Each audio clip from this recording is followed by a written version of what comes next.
invité ce matin, Julien Drey. Julien Drey, bonjour. Bonjour. Merci d'être avec nous. Alors, vous publiez dans quelques jours, je crois que c'est début novembre. Oui, quelques semaines. Le 7 novembre. Précipitez-vous dans la librairie, c'est le 7 novembre. Dans un mois, donc. Voilà, dans un mois, jour pour jour. Qui est Mélenchon? Intéressant, hein? Ouais, vaste question.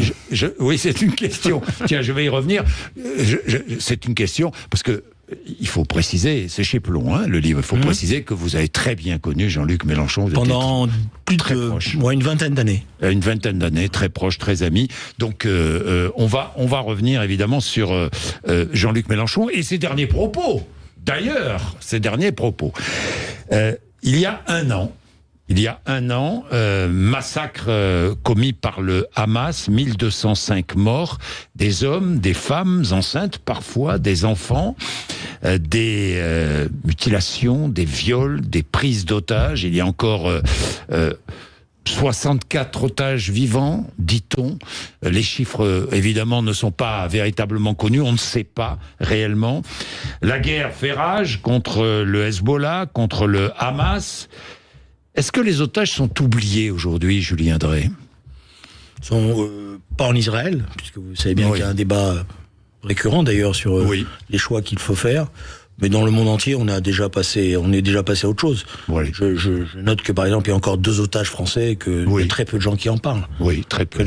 Quelques personnalités dans les médias, mais pour le reste, les autorités françaises n'ont pas l'impression qu'elles s'agitent beaucoup pour essayer d'obtenir la libération des otages. Pourtant, les relations sont tellement bonnes avec le Qatar qu'on pourrait plus penser que on fasse pression sur le Qatar pour qu'il fasse pression lui-même sur le Hamas, puisque c'est le Qatar qui a financé pendant des années et des années le Hamas, pour que les otages français au moins soient libérés. Pourquoi dites-vous que les relations sont tellement bonnes avec le Hamas? Parce que le Qatar. Je vais raconter une anecdote. Quand j'étais parlementaire, je me suis battu pendant des années pour qu'il y ait une commission d'enquête sur les investissements des Qatar en France. Pour qu'on comprenne où il avait investi, pourquoi il bénéficiait d'un statut fiscal très particulier, qui avait été mis en place par Sarkozy et qui a été prolongé par François Hollande et par Emmanuel Macron, puisque les bénéfices ne sont pas taxés, sont rapatriés. Et je n'ai jamais pu obtenir cela. Il y a toujours une bonne raison qui disait qu'il fallait pas en parler. Voilà. Et donc, il y a des bonnes relations. Le Qatar est très présent, et il n'est pas très présent qu'économiquement. C'est une force de pression, avec un jeu trouble du Qatar. Vous savez, ça se voit, quoi. Je veux dire, il est avec les uns, il est avec les autres. Il y a une diplomatie très particulière avec le Qatar. Est-ce que vous pensez qu'Emmanuel Macron, lorsqu'il dit ce qu'il a dit samedi, le fait pas sous l'ordre du Qatar, mais inspiré par le Qatar? Oui, je réponds oui. Inspiré pour faire plaisir à tous ce qu'il représente, ce lobby financier, ce lobby politique aussi, pour faire plaisir. Donc il est sous la pression de cela et puis aussi des contraintes qu'il imagine, parce que je pense que elles sont fictives, de la société française. Il devrait avoir honte. Écoutez, j'ai employé une expression très dure hier. J'ai dit c'est pire que ce qu'a fait Daladier. Et donc l'interlocuteur en face de moi a marqué un silence comme vous.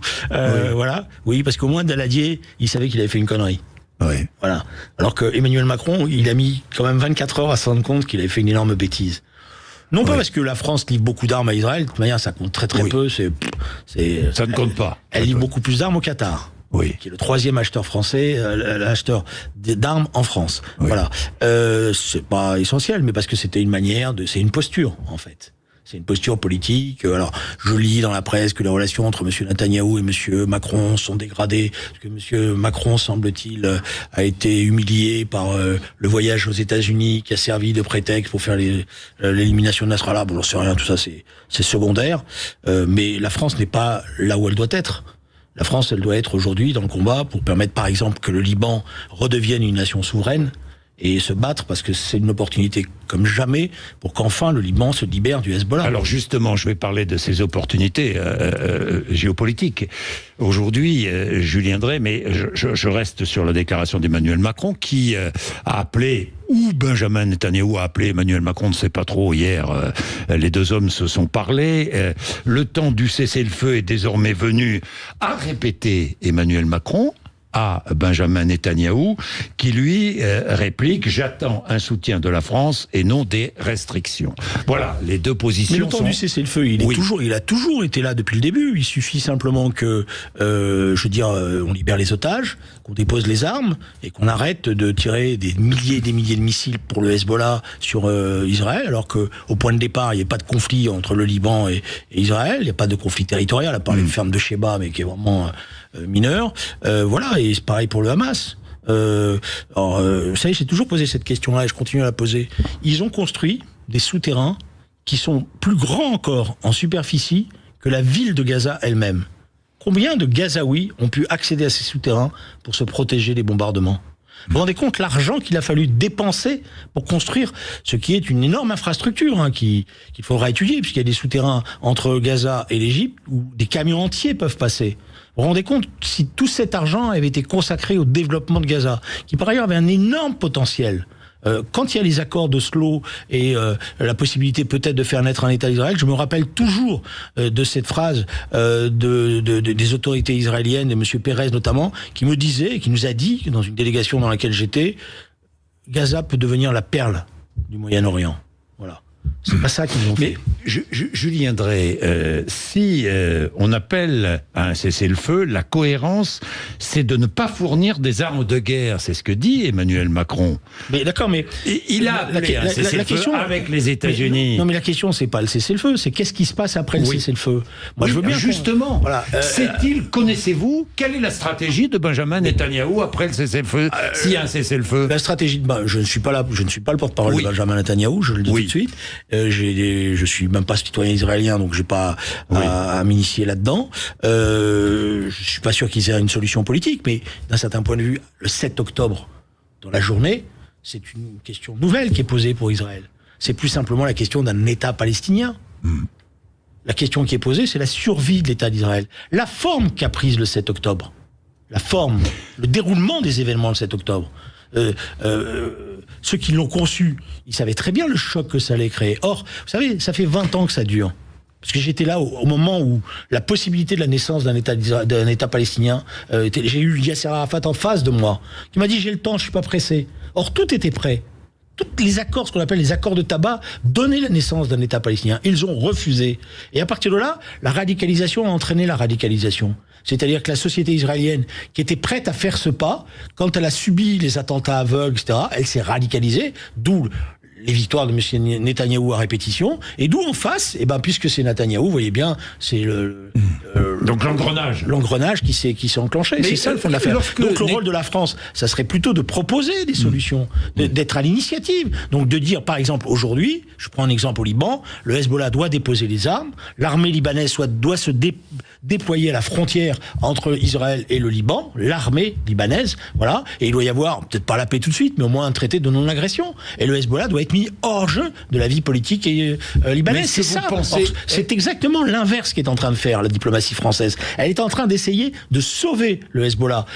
Tous les émissaires français passent leur temps à discuter avec le Hezbollah pour le remettre en selle, alors qu'il est marginalisé dans la société libanaise aujourd'hui et très affaibli. Et qu'il a pris en otage, parce que moi j'ai des milliers de Libanais qui me disent, des amis, pas que chrétiens, des amis sunnites, etc., qui me disent, ou druzes, qui me disent, on n'en peut plus. Voilà, c'est la même chose en Iran, je vous signale. C'est la même chose en Iran. Vous savez, tous mes amis iraniens que je connais ne me disent qu'une seule chose, mais purée, s'ils pouvaient nous aider à faire tomber ce régime. Et nous, on ne sait pas où on est. Et d'ailleurs, c'est d'ailleurs un des problèmes qui est posé. C'est que dans le débat actuel, et les Américains ne sont pas les derniers là-dessus, on se dit, il vaut mieux avoir un équilibre dans le déséquilibre que ne pas savoir où on va.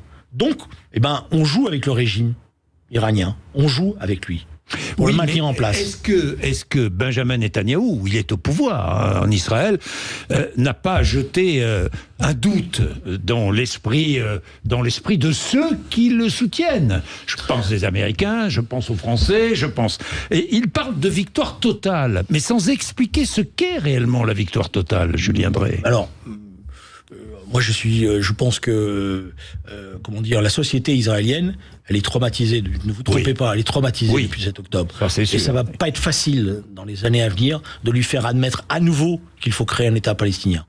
Je vous le dis honnêtement, je sais qu'en Europe, dans le monde occidental, on croit que parce qu'il y a des manifestations à Tel Aviv, voilà, pour avoir discuté avec beaucoup d'Israéliens, ça va pas être facile et ça va être un combat politique. Netanyahou, il a une vision des choses qui dit, en gros, ils veulent pas. Comme ils veulent pas, ben moi, je me garantis la sécurité pendant 10 ans, donc j'éradique tout ça. Alors, certains peuvent dire, ça marchera pas, ils vont se reconstruire aussi vite qu'ils ont été détruits. Bon, voilà, mais il faut, en tous les cas, il faut avancer une solution diplomatique. Puis il faut faire pression sur un certain nombre d'États. On a parlé du Qatar. Quelle est la pression que nous exerçons sur le Qatar? Parce que le Qatar, il a le contact direct, quasiment quotidien, avec la direction du Hamas. D'abord, une grande partie d'entre eux résidaient dans les Émirats. Il a le contact quotidien, je vous le dis. Voilà, donc il a les moyens de dire, voilà, ça suffit. Voilà. Il ne le fait pas. Et on ne lui demande pas de le faire. Ouais, mais est-ce que l'image d'Israël, État libéral et démocratique, n'est pas érodée aujourd'hui? Quand je vois la Belgique, les Pays-Bas, l'Italie, la Grande-Bretagne qui restreignent leurs exportations d'armes à destination d'Israël, quand je vois l'Espagne, la Norvège, l'Irlande qui reconnaissent l'État de Palestine, mais est-ce qu'aujourd'hui dans le monde, et quand je vois les États du Sud qui sont de plus en plus critiques à l'égard d'Israël... Le problème, c'est de savoir, est-ce que la sécurité de l'État d'Israël, c'est simplement une image. On peut avoir une belle image, mais si c'est pour se faire détruire et se faire agresser, bah, ils vont vous dire eux-mêmes, bon, l'image, vous la gardez. Hein. Vos larmes et vos pleurs, ils arrivent trop tard. Voilà. Donc, je dis pas que tout est bien, et je sais ce qui se passe. Je sais, y compris ce que c'est qu'une guerre. Je sais qu'il y a beaucoup d'innocents, y compris d'innocents à Gaza, qui meurent sous les bombes, des enfants. Voilà, ça c'est incontestable. Mais il y a un moment donné où la question qui est posée, pourquoi la direction du Hamas ne dit pas stop? On arrête, on libère les otages, et on est prêt à envisager une solution politique. Vous savez, personne ne l'a dit, par exemple. Personne ne l'a dit, par exemple. Oui. Mais dans toutes les négociations pour la trêve, pour les cessez-le-feu, la question qui était posée, c'est donnez-nous la liste des otages vivants. Jamais le Hamas n'a donné la liste des otages vivants. Jamais. Vous pouvez vérifier. Mais compte tenu des succès militaires d'Israël, incontestables actuellement, Julien Drey, n'est-il pas temps pour Israël justement de faire un pas diplomatique, de faire de proposer quelque chose? Alors ça, c'est tout le débat qu'il va y avoir, oui, je pense, dans les semaines à venir. C'est parce que c'est la question qui est posée, y compris à Benjamin Netanyahou, c'est quelle est la solution politique, comment il envisage la situation. Et je pense qu'il y aura des débats très violents, je vous l'ai dit, dans la société israélienne. Et c'est là que, par exemple, des gens comme ceux que je connais, que je fréquente, ce qu'on appelle les progressistes, vont être amenés à batailler pour la création d'un véritable État palestinien. Il va falloir poser la question de l'autorité palestinienne, c'est-à-dire la manière dont elle se repositionne. Vous avez remarqué quand même qu'elle est discrète, hein, l'autorité palestinienne. Hein. Oui. Elle proteste, mais pas modérément. Hein. Oui, modérément. Voilà. Donc comment on peut la remettre au centre du jeu, en évitant la corruption, qui a été à la racine de la naissance du Hamas, et en faisant naître des personnalités nouvelles. Il y a des personnalités nouvelles qui existent dans la société palestinienne. La société palestinienne, c'est pas une société misérable, hein, contrairement à ce qu'on raconte. Bien sûr, il y a une diaspora. Il y a une diaspora énorme, c'est très cultivé. Il y a beaucoup de... Moi, je connais pas mal des amis, moi, palestiniens, qui attendent qu'une seule chose, c'est pouvoir aider à la naissance d'un nouveau pays. Dites-moi, Julien Drey, vous connaissez bien Jean-Luc Mélenchon. Vous publiez ce livre dans un mois, jour pour jour. Qui est Jean-Luc Mélenchon? Jean-Luc Mélenchon qui a appelé à mettre des drapeaux palestiniens partout à l'université demain, mardi 8. C'est une provocation? C'est une volonté de semer le chaos? C'est un véritable antisémitisme? Qu'est-ce? Alors, je vais d'abord vous raconter une anecdote. Quand on s'est rencontrés, moi j'avais fondé SOS Racisme, bon, j'avais beaucoup de jeunes qui travaillaient avec moi, et il était très jaloux de tout ça. Ah. Il était très jaloux, il regardait tout ça avec une envie gourmande. Cet activisme. Voilà, il était avec une envie gourmande, tous ces jeunes, etc. Et j'ai l'impression qu'il prend sa revanche quelque part. Parce qu'il est content, il va dans un amphithéâtre, il y a des jeunes qui crient, qu'il adule, etc. Mais là où j'ai un énorme reproche à lui faire, c'est qu'il emmène tous ces gens-là à l'impasse. Et il sait pertinemment au fond de lui-même que c'est l'impasse. Alors en fait, sur le fond, il s'en fout. Parce que ce qu'il veut, c'est d'être ce grand leader révolutionnaire qu'il a toujours rêvé d'être, même s'il a fait une pause à un moment donné dans sa vie, parce qu'il pensait qu'il allait être un grand ministre. Un égocentrisme démesuré. Il y a un énorme ego, il y a une frustration. Bon, vous verrez, je ne veux pas faire la promo de mon livre, mais il y a des phrases que j'ai retrouvé de lui, que j'avais peut-être pas assez vu, qu'il prononce, y compris dans ses bios après, où il a le sentiment qu'il a une revanche à prendre contre la société qu'il n'a pas très bien traitée, et notamment contre le Parti socialiste, et notamment contre François Hollande. Oui. Est-ce que Jean-Luc Mélenchon représente une menace pour la paix civile en France ? Oui, dans la mesure où il emmène une génération, des jeunes qui sont exaltés, qui sont, et c'est normal, un peu fascinés par le romantisme du petit peuple contre le grand Satan, parce que c'est ça la manière dont on présente les choses, qui peuvent aller plus loin que lui, qui peuvent se sentir d'une nouvelle mission, investis d'une nouvelle mission, etc. Oui, il a, de ce point de vue-là, il représente un danger. Il encourage l'antisémitisme ? Ah, il a basculé, oui, je pense qu'il a basculé. Il considère que désormais, mais bon, là encore, vous allez voir, j'ai retrouvé les traces idéologiques de ce basculement. Et résiduel, le mot est terrible. Oui, mais tout ça vient d'une analyse politique. L'analyse politique, elle était faite en Angleterre, et il a puisé à l'intérieur de ça. C'est à l'intérieur du Parti travailliste. L'idée, c'est que désormais, dans l'affrontement contre ce qui est le grand méchant, et pour Jean-Luc Mélenchon, c'est très structurant, la lutte contre les gringos, contre l'impérialisme américain, etc.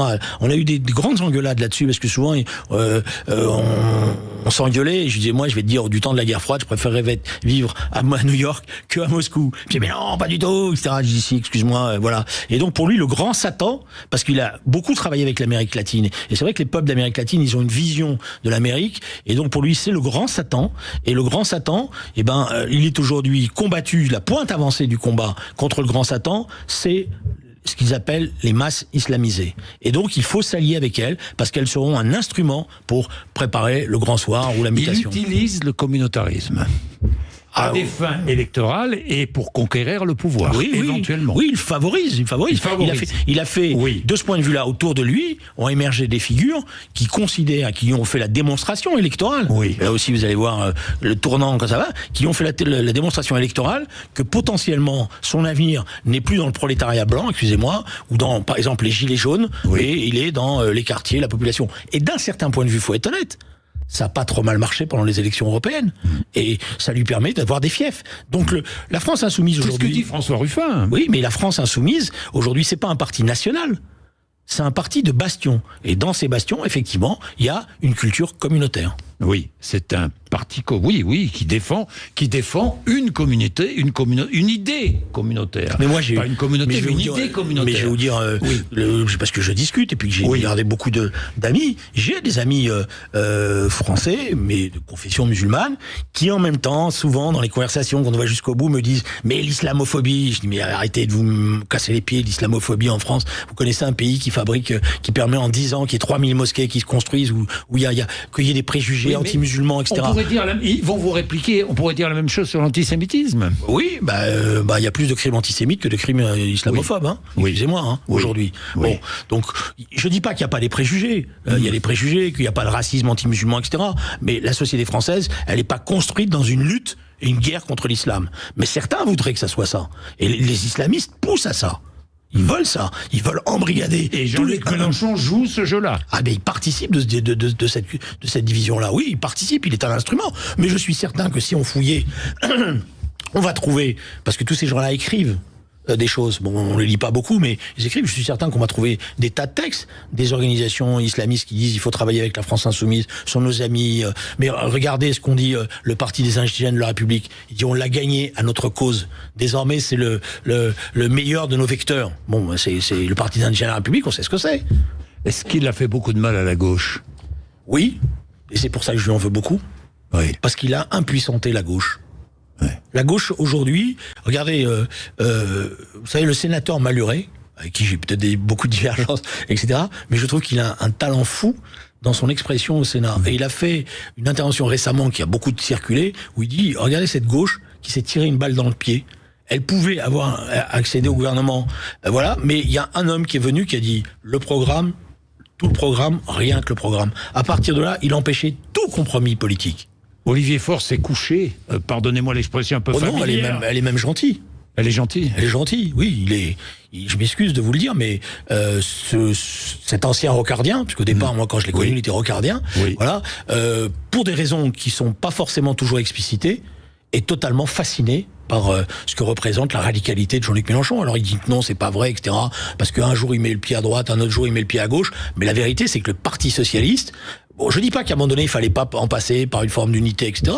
Mais c'est, je veux dire, au soir des élections européennes, la logique elle est claire. Il faut présenter des candidats socialistes avec Monsieur Glucksmann et dire d'ailleurs, comme on l'a fait dans le temps, bah les électeurs vont trancher. Et au deuxième tour, bah la gauche se rassemblera. Mais au premier tour, il fallait offrir cette alternative. Elle a été refusée.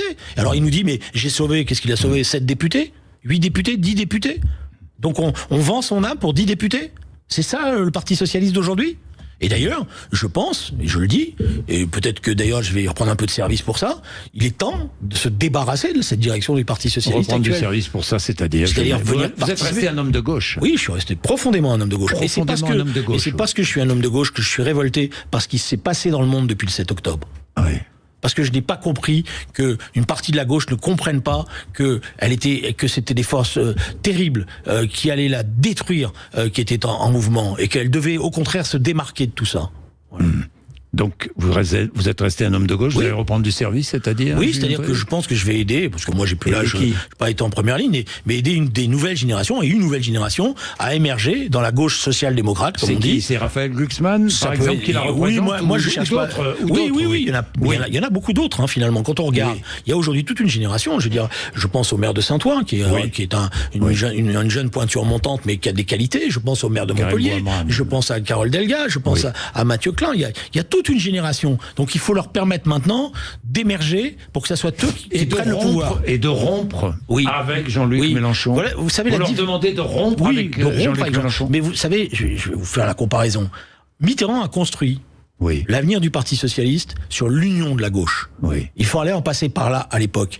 Je pense que le nouveau Parti socialiste devra se développera, se construira dans une rupture nette avec ce que représente Mélenchon, pas avec les électrices, les électeurs, les militants, mais avec ce qu'il représente. Et dire nous n'avons rien à voir avec le bruit, la fureur. Moi je déteste ce que je vois à l'Assemblée nationale. J'ai un respect immense, parce que j'ai été 25 ans député. D'ailleurs, la première erreur qu'ils ont fait, c'est de laisser le fait qu'on porte plus la cravate dans l'hémicycle. Parce que ça a donné lieu à des choses qui sont ubuesques, des députés qui sont mal habillés, qui ont l'impression qu'ils sortent d'un café, etc. Alors les électrices et les électeurs, vous savez, moi j'étais élu de quartier très populaire. Et j'étais très fier d'avoir leur député avec la cravate dans l'hémicycle qui les représentait. Et je mettais pas les baskets pour donner une mauvaise image. Au contraire, ils voulaient que je reste propre sur moi, voilà. Et donc je trouve ça insupportable, cette incapacité à dialoguer, cette incapacité à nouer une chose. Ce qui n'était pas le cas du Jean-Luc Mélenchon que j'ai connu, qui était adoré dans l'Essonne parce qu'il discutait avec tout le monde, il parlait avec tout le monde. Monsieur Dassault, qui était le maire de Corbeil, il adorait Jean-Luc Mélenchon.